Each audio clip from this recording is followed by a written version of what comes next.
Assalamualaikum warahmatullahi wabarakatuh. Perkenalkan, saya Angelia Dwinarda dari program studi ilmu keperawatan kelas A Universitas Anur Purwodadi. Saya di sini akan menjelaskan tentang pendidikan kesehatan di sekolah. Langsung saja saya mulai ya.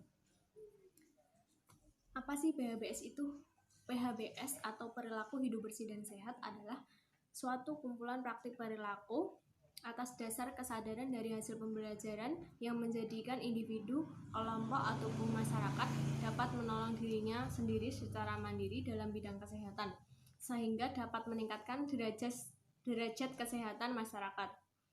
Kemudian, apa saja sih indikator dalam PHBS itu? Indikator di dalam PHBS ada 8. Saya sudah membuat slide-nya. Yang pertama ada mencuci tangan dengan air yang mengalir dan memakai sabun. Yang kedua, mengkonsumsi jajanan yang sehat di kantin sekolah. Yang ketiga, menggunakan jamban yang bersih dan sehat. Yang keempat, olahraga yang teratur dan terukur. Yang kelima, memberantas jentik nyamuk. Yang keenam, tidak merokok di sekolah. Yang ketujuh, menimbang berat badan dan mengukur tinggi badan setiap bulan. Dan yang kedelapan, membuang sampah pada tempatnya.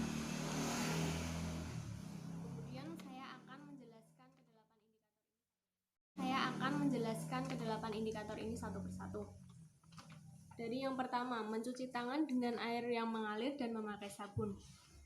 Mencuci tangan sebaiknya menggunakan air yang mengalir seperti di keran atau wastafel dan menggunakan sabun. Tujuan menggunakan sabun adalah agar kuman atau bakteri hilang.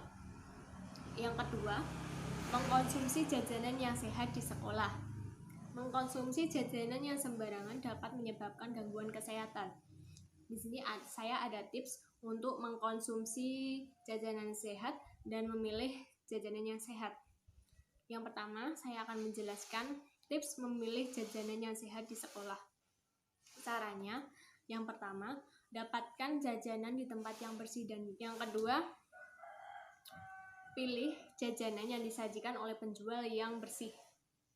Yang ketiga, pilihlah jajanan yang dipajang dan disimpan dengan baik. Yang keempat, pilihlah jajanan yang bergizi. Dan yang terakhir, pilihlah jajanan yang masih dalam keadaan atau masih dalam kondisi yang baik, seperti warna, rasa, dan aromanya masih baik semua.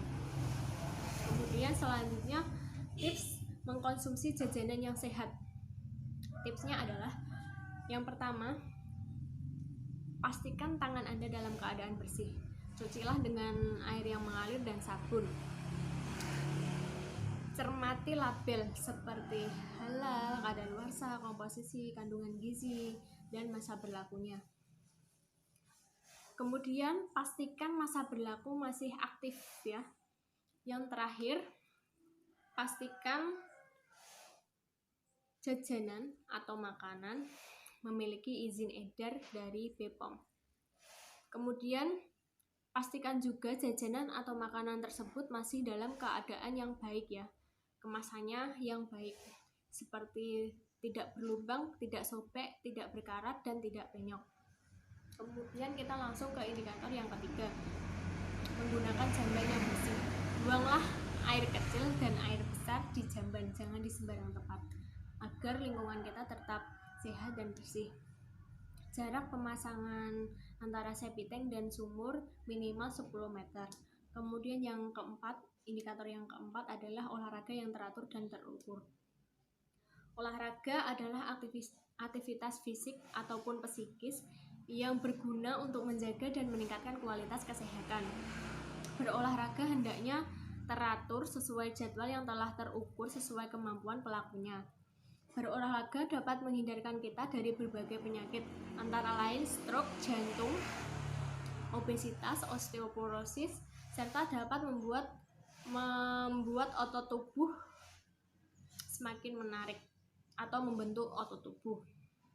Kemudian yang kelima, memberantas jentik nyamuk. Nyamuk merupakan hewan yang dapat membawa virus ataupun bakteri. Tujuan dilakukan pemberantasan jentik nyamuk adalah untuk menekan laju pertumbuhan nyamuk sehingga kita dapat terhindar dari penyakit yang disebabkan gigitan nyamuk. Pemberantasan jentik nyamuk dapat dilakukan dengan cara 3M. Yang pertama, mengubur barang-barang bekas. Yang kedua, menguras penampungan air. Yang ketiga, menutup penampungan air. Kemudian indikator yang keenam, tidak merokok di sekolah. Merokok merupakan kegiatan menghisap asap rokok ke dalam tubuh dan mengembuskannya ke udara. Di dalam rokok terdapat lebih dari 4.000 bahan kimia. Ratusan di antaranya adalah zat yang beracun dan 70 bahan dapat menyebabkan kanker. Kemudian ingat, jangan merokok walaupun hanya mencoba-coba. Kemudian indikator yang ketujuh, menimbang berat badan dan mengukur tinggi badan setiap bulan.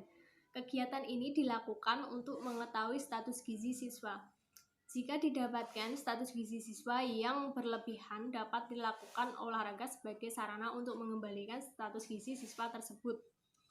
Kemudian sebaliknya, jika didapatkan status gizi siswa yang kurang, maka pihak sekolah bisa bekerjasama dengan fasilitas kesehatan untuk memperbaiki status gizi siswa tersebut. Kemudian indikator yang terakhir, membuang sampah pada tempatnya. Sampah dibagi menjadi 3 macam, organik, anorganik, dan sampah B3. Ini saya ada gambar tong sampah dengan 3 warna. Yang pertama ada warna hijau, kuning, dan warna merah. Tong sampah yang berwarna hijau ini digunakan untuk membuang sampah organik. Sampah organik adalah sampah yang dapat terurai secara sempurna dengan sendirinya melalui proses biologi, baik aerob maupun anaerob. Contohnya, sisa sayuran, kulit buah, pohon ranting atau ranting pohon, kemudian daun kering. Kemudian tong sampah yang berwarna kuning digunakan untuk membuang sampah anorganik. Sampah anorganik adalah sampah yang tidak bisa terurai melalui proses biologi. Contoh sampah anorganik adalah plastik, kertas. Kemudian yang ketiga ada tong sampah yang berwarna merah. Tong sampah yang berwarna merah ini digunakan untuk membuang sampah B3. Sampah B3 adalah sampah yang mengandung bahan berbahaya dan beracun, seperti bekas jarum suntik, deterjen, pemutih, oli, dan lain sebagainya. Demikian penjelasan saya tentang pendidikan kesehatan PHBS di sekolah. Sekian dan terima kasih. Wassalamualaikum warahmatullahi wabarakatuh.